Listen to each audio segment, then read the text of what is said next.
দেখছেন প্রথমে এই লাল পাড়, একদিকে সবুজ একদিকে লাল, দেখছেন এটা লাল আর এদিকটা হচ্ছে উল্টো দিকে লাল।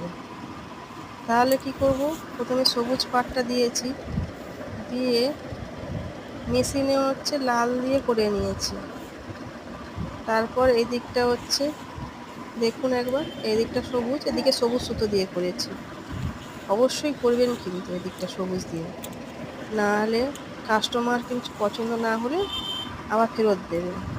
এটা খেয়াল রাখতে হবে, যেদিকটা যা কালার সেই দিকটা তাই দিয়ে করতে হবে।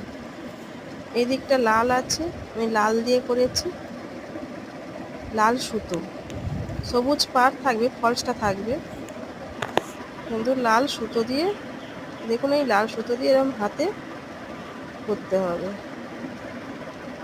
এইভাবেই ছোট্ট ছোট্ট ছোট্ট ছোট্ট করে করে করে যেতে হবে। এটা লাল সুতো দিয়ে করছি।